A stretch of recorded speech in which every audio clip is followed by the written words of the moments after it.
At ngayon, paano nga ba gagamitin ni Blackbeard sina Shirahoshi at Loki para makuha ang kanyang mabangis na lihim? Isa-isahin natin ang lahat ng mga piraso ng misteryo, mula sa mga ancient giants, sa lihim na relasyon ni Loki at Shirahoshi, at ilalantad natin kung paano ito magkakaroon ng malaking epekto sa final saga ng One Piece. Pero bago tayo magsimula, kalambangin mo na yan, para updated ka sa mga mainit-init pa na bagong chapters at teorya natin.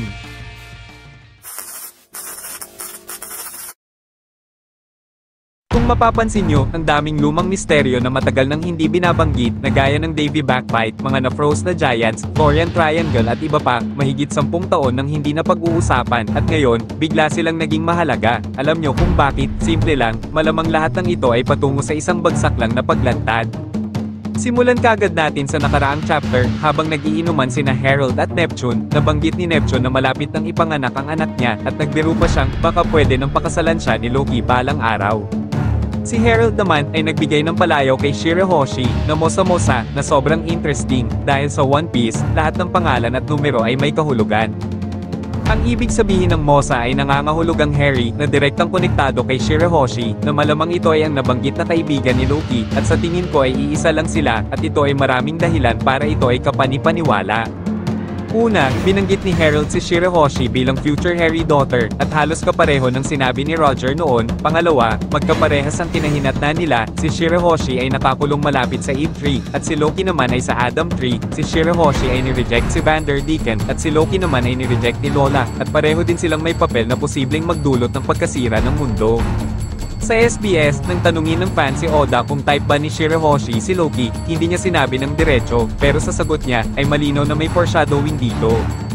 Isa pang clue, sa Japanese version, habang kausap ni Shirahoshi si Loki, tinawag niya itong Loki-san, at natakpan ng speech bubble ang huling letter na mukhang wa. Alam naman natin na halos ang lahat ay tinatawag niya na may salitang sama, Loki-sama, Namichin-sama, Megalo-sama, kaya mukhang tinago talaga to ni Oda, pero binigyan tayo ng malaking clue. May mga kritisismo din sa teorya na ito. Una, gaya ng pagkakaiba ng edad nila, si Loki daw ay 63 years old na raw, pero sa human years, 21 taon lang talaga siya. Parehong edad ni Sanji nung ikakasal na dapat siya kay Pudding. Ibig sabihin, talagang ginawa na ni Oda ang ganitong setup dati pa.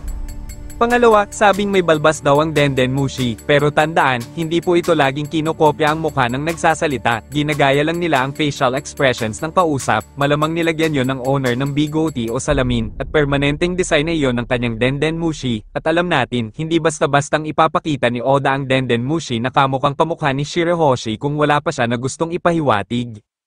At malinaw rin na ang taong nasa likod ng Denden Mushi na yun, ay hindi lalaki, napaka-feminine ang tono ng kanyang pananalita, at sobrang kuha ang paraan ng pagsasalita ni Shirahoshi. Halimbawa, noong una silang nag-usap, ikinwento ni Mosa ang isang insidente na sobrang nakakatakot, na hanggang ngayon, naapektuhan pa rin siya nito. Malamang ito yung nangyari sa Reverie, na muntik siyang makuha at ibenta bilang alipin. Sumagot naman si Loki, na itataas niya ang lupa at talagang papatayin daw niya ang lahat ng nandoon, at alam natin kung gaano siya kagalit sa mga Celestial Dragons at ang iba pa nilang uri, dahil sa kanilang kalupitan.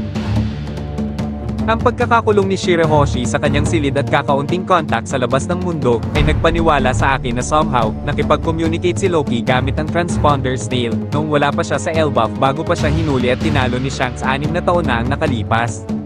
Noong huling beses silang nag-usap, tinawag ni Mosa si Loki at sinabi na hindi muna siya makakapag-usap sa kanya, at nagpasalamat pa siya, na para bang huling pamamaalam na niya.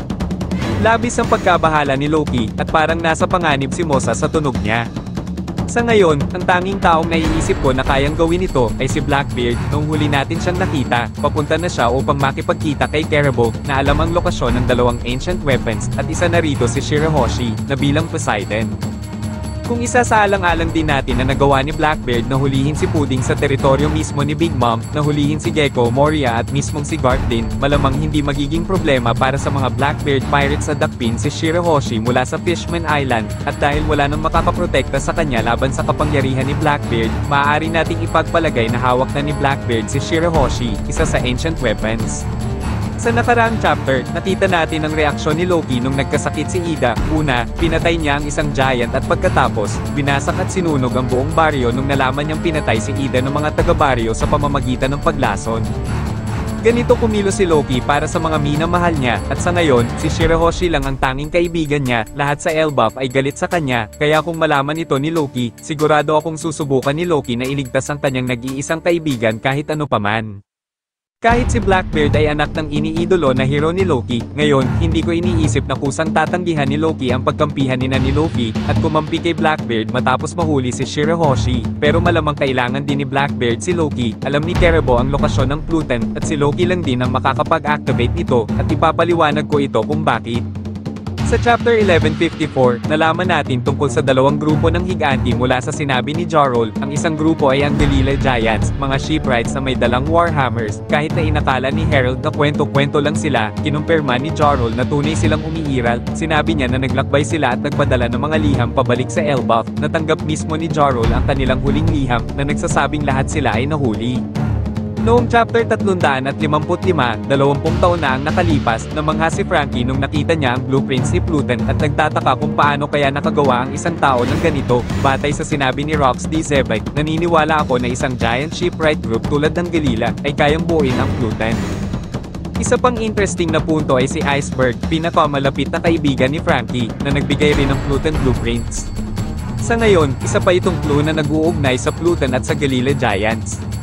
Ito din ang dahilan kung bakit kailangan ni Roxy Herald para makontrol ang Galila Giants, kaya halos taon-taon niya itong inaanyayahan na sumama sa Rocks Pirates, pero ang tunay na makakakontrol sa mga Ancient Giants ay si Loki, hindi si Herald. Bakit si Loki ang nararapat ay dahil malamang patay na si Herald, buhay pa si Loki, at mukhang isa siya sa pinakamahalagang karakter sa Final Saga. Ang Galila Giants ay nagiging mas mahalaga sa bawat chapter, kaya sino ang makakakontrol sa kanila? Syempre, si Loki.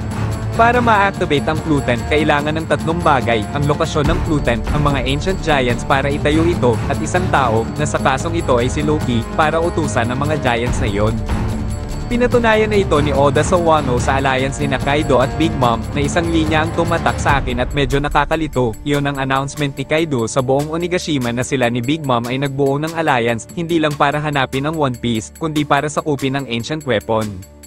Pakiramdam ko, out of place ito kasi daan-daang chapters na bago iyon, walang binanggit na ancient weapons, at hindi rin ito mahalaga kay Big Mom o kay Kaido noon. Kaya bakit biglang naging sentro ito ng atensyon, isa na namang clue mula kay Oda.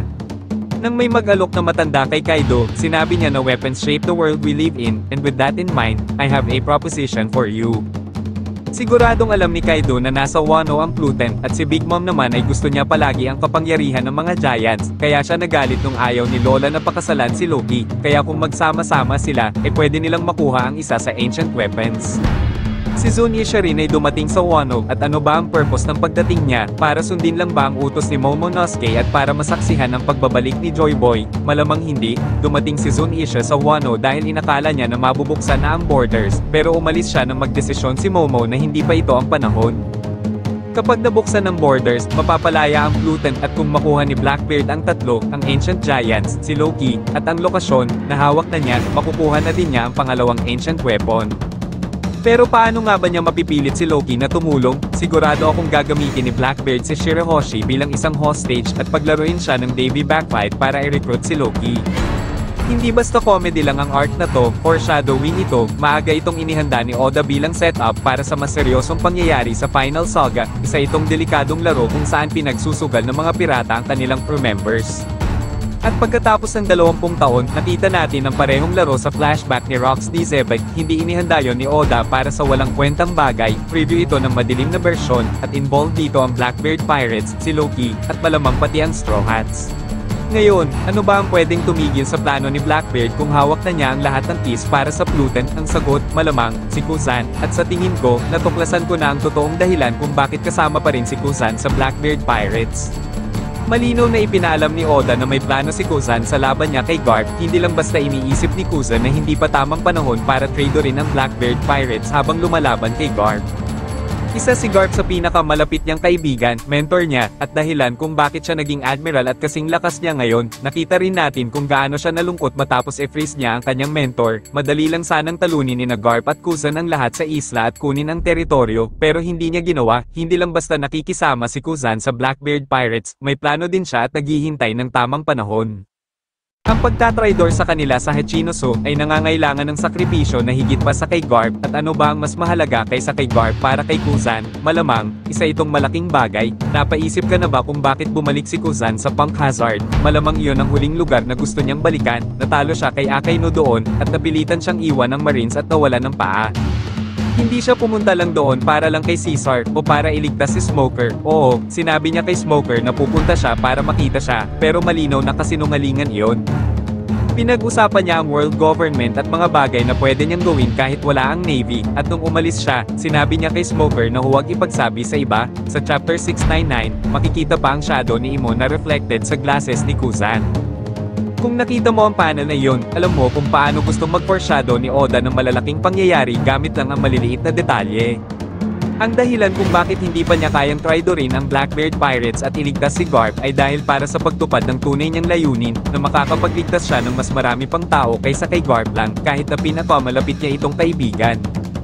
Malinaw na may ibang layunin siya nung pumunta sa Punk Hazard, at ang tanging paliwanag na may sense ay ang mga nagyayelong giants. At marahil pinoprotektahan niya ang lugar. Syempre, hindi niya sasabihin kay Blackbeard ang tungkol dito, pero gagawin niya ang lahat para pigilan itong malaman ang sikreto nito. Maaalalang natalo siya sa laban, at ilang araw din ang laban ni Kuzan at Akainu. Sa huli, natalo siya. Pero paano kung sabay niyang pinoprotektahan ang lugar ng Giants mula sa magma ni Akainu? Syempre, teorya lamang ang mga ito, pero para sa akin, may punto din itong ideya. At iyon lang para sa ngayon. Ano sa palagay nyo? I-comment sa ibaba. Salamat sa panonood. Hanggang sa muli.